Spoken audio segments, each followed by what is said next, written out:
भिंडी रोटी बना दूं, खा लोगे ना? भिंडी रोटी? अरे तुम पाव भाजी बना दो, पापा बहुत खुश हो जाएंगे।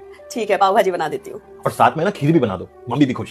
ओके। तो जल्दी से तैयार हो जाओ, बाहर घूमने चलते हैं, छुट्टी है मेरी आज। मूवी देखने चले फिर? चल सकते हैं, बट मेरे पास है ना बेटर आइडिया है। वो शिव मंदिर याद है जो मम्मी को बहुत पसंद है? मम्मी को जाके बोल दो, वहां जाएंगे, मम्मी बहुत खुश हो जाएगी। ठीक है, मंदिर चलते हैं। अच्छा सुनो ना, हाँ? भाभी का बर्थडे है तो ये गिफ्ट है उनके लिए, तो तुम अपने हाथ से दे दो, उनको अच्छा लगेगा। ठीक है, गिफ्ट दे दूंगी। एक बात बोलूं, तुम बहुत अच्छे इंसान हो, सबका ख्याल रखते हो। ये कर दो मम्मी खुश हो जाएगी, वो कर दो पापा खुश हो जाएंगे, भाभी खुश हो जाएगी। कभी अपने घर वालों से ये कहा है कि ऐसा कर दो मेरी बीवी खुश हो जाएगी? बहू, आज खाने में क्या बना रही हो? माँ जी कद्दू की सब्जी बना रही हूँ। आज मेरी बेटी हिमाक्षी आ रही है, तू पनीर की सब्जी बना दे, ठीक है?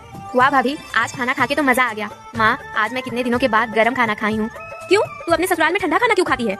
मेरी सास बोलती है कि पहले सबको खाना खिला, और जब मैं खाना खाने जाती हूँ तब तक खाना ठंडा हो जाता है। अरे कैसी बेवकूफ सास है तेरी सास को भी समझना चाहिए कि तू भी एक परिवार का हिस्सा है। हाँ माँ, समझे तो ना। दीदी, आप और माँ जी बातें करो, तब तक मैं खाना खा लेती हूँ। ठीक है भाभी। बहू, पहले हमारे लिए चाय बना के ला, खाना बाद में खा लेना। भाभी आप जाइए, खाना खाइए, चाय मैं बना देती हूँ। हिमाक्षी, चाय तू क्यों बनाएगी? बहू बना देगी ना, जा बहू। अरे वाह माँ, आपकी बेटी की बात आई तो उसकी सास बेवकूफ हो गई। आप कौन सी समझदारी की बात कर रही हैं? तू मेरी बेटी होकर के ऐसा बोल रही है? हाँ माँ, आपको समझना चाहिए, जैसे मैं आपकी बेटी हूँ वैसे भाभी भी किसी की बेटी है। तू सही बोल रही है बेटा। बहू, आज से तू हम सबके साथ खाना खाना। बहू, अगर तुम मेरे बेटे की परेशानी नहीं समझ सकती ना, तो तुम अपने माँ बाप के घर चली जाओ। उसके बुरे समय में तो तुम्हें पैसे संभल कर खर्च करना चाहिए। और तुम हो कि माँ जी, मैं एक साड़ी ही तो खरीदी हूँ, वो भी मेरे ही बचाए पैसे से। अपने पति का पैसा खर्च करने लगती है ना, तो सास को अपने बेटे का बुरा समय और सब कुछ दिखने लगता है। यही फिक्र है अपने बेटे की, तो आप क्यों नहीं मदद कर देती हैं? पेंशन के पैसे तो भर भर के रखे हैं आपने, इतने सारे पैसे बचा कर करेंगे क्या? मरेंगे तो ऊपर लेकर जाएंगे क्या? जब अपनी बेटी को बैग भर भर कर सामान देती हैं, तब आपको अपने बेटे का बुरा परिस्थिति याद नहीं आता? पता नहीं क्या हो गया है, जब से शादी हुई है ना बिजनेस में लॉस ही लॉस हो रहा है। लगता है किसी के कदम इस घर के लिए शुभ नहीं है। जो अपनी पत्नी की इज्जत नहीं करता ना, उसके पास पैसा आता तो है लेकिन कभी रुकता नहीं है। अगर लक्ष्मी चाहिए ना, तो पहले अपने घर की लक्ष्मी की इज्जत करना सीखो।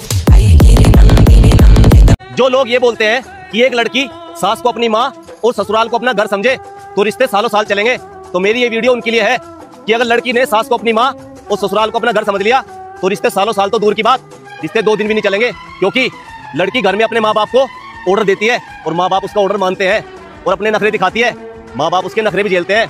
लड़की के ऑर्डर और नखरे सिर्फ माँ बाप सहन कर सकते हैं, सास ससुर नहीं। रब्बा मेरे रब्बा, दुहाई है दुहाई।